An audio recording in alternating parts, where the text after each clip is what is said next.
What an amazingly beautiful morning. Headed to work this morning. Today's gonna be a long day. Headed to Michigan tonight to meet with an Equipter customer tomorrow. Gotta get some work done first.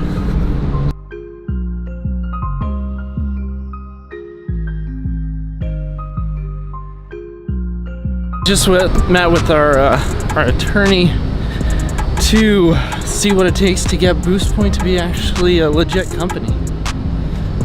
So exciting and a little terrifying all at the same time.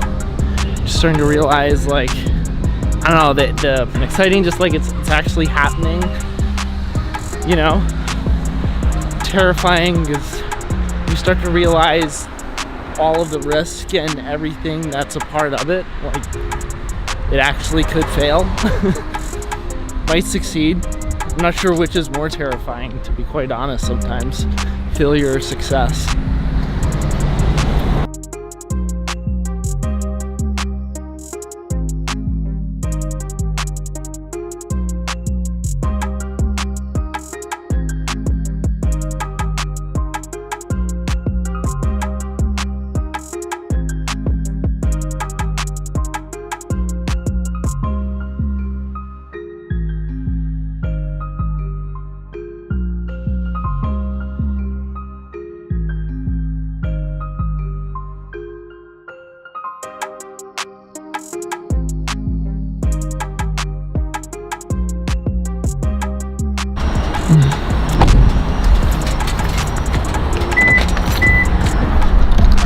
I better, there we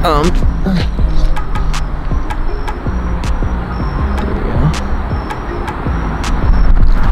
I don't know if you ever have the problem with forgetting your car, where you park your car in a huge parking lot. Definitely happened to me too many times. I always try to, like, park over along the fence, but there was no parking spot over there. G1, let's remember that. I was just listening to an interesting podcast on the way to the airport here, Masters of Skill by Reid Hoffman. If you haven't ever listened to it, I really recommend it. There's a bunch of good stuff. But he was interviewing the co-founder of Instagram, Kevin Systrom, I think it is. And super great, really informative. One of the key takes I took from that was keep it simple and not necessarily avoiding all complexity, because sometimes to build a successful business there's a lot of layers and complexity to it, but basically for the end user, always keeping that simple, where it's a simple process. And this just really goes along with like a theme that I've been, I don't know, thinking about the last while, which is just basically eliminate all of the friction, again, from the user's standpoint. So, and sometimes it takes almost more complexity to build this out, like in a business, but from the user's perspective, to take away all the friction, as much friction as possible. Like, so during the buying process, you should take out as much friction as possible to keep things as simple as possible for your customers.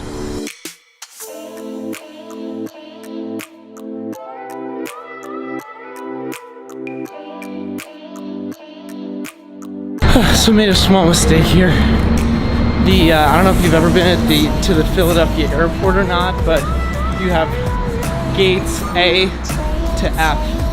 Normally, I fly a lot Southwest, which is at Terminal E, which is really, really close to the economy parking lot. I forgot I'm flying American Airlines. They are at gate B, which is like another extra half mile. Luckily I think I have plenty of time, so I'll be fine. Listening to on the way here someone was interviewing Andrew Peterson, which is one of my favorite music artists ever, and he's also a author of a couple of fictional books, and he talked about basically overcoming perfection was one of the key takeaways I took from that with writing his first book.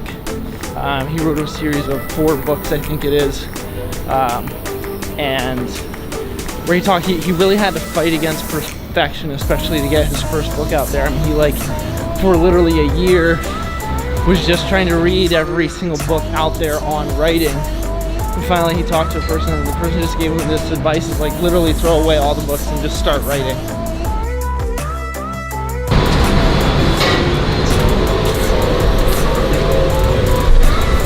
Honey, finally made it.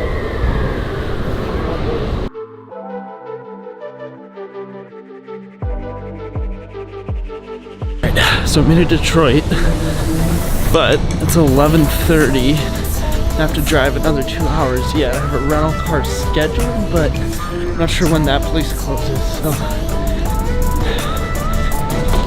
hopefully it's not closed yet.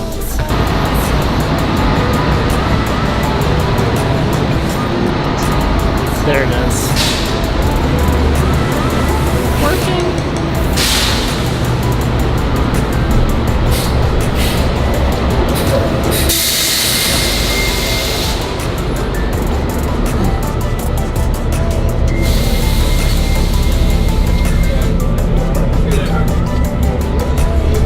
Okay, so that was great. Their voice message said that they're open 24 hours a day, so I was stressing for no reason. Alright, thanks, man. Well, no problem.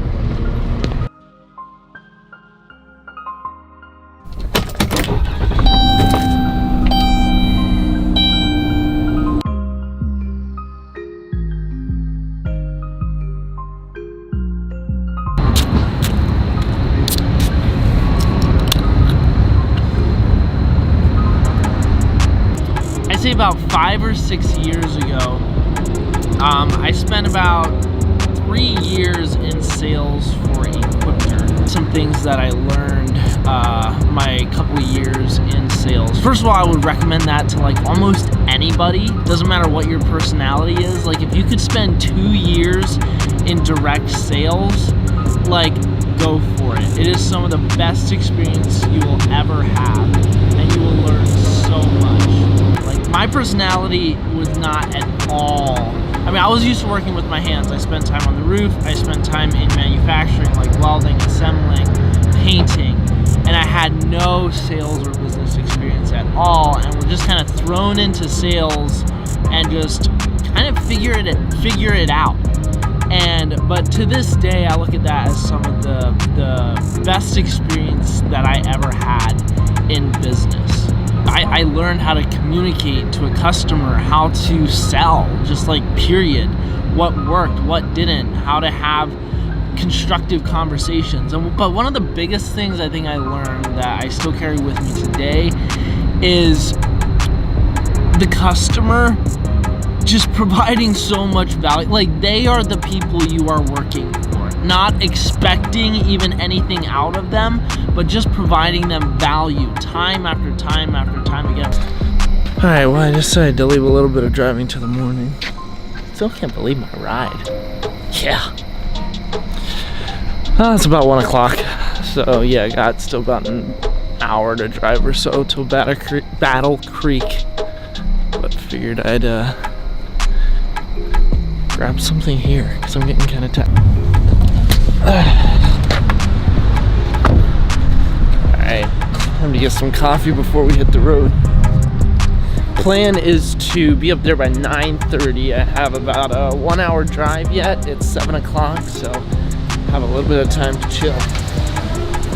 Thank you. Yeah, have a great day. Thank you.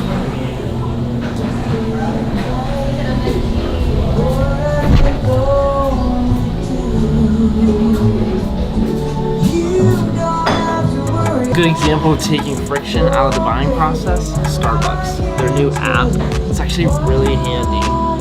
It's probably caused me to buy 15% more coffee from them, I'd say, just because of their app. And how they make it a lot easier to order.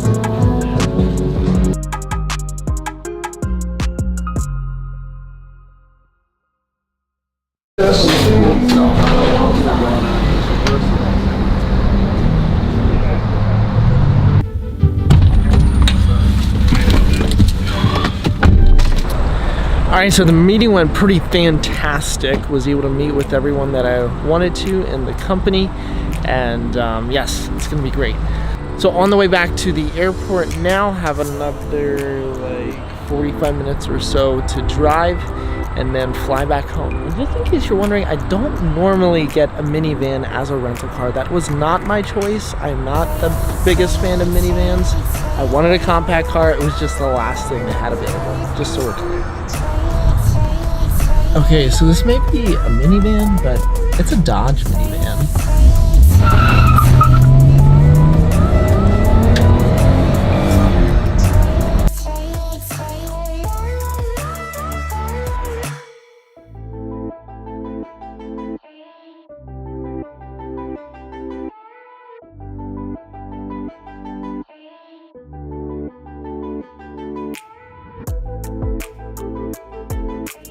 Alright, let's see if I can get this first try without going back and looking at the video. I knew it was G something. We've got G1 here, I'm not seeing it. No, oh, G1, there it is.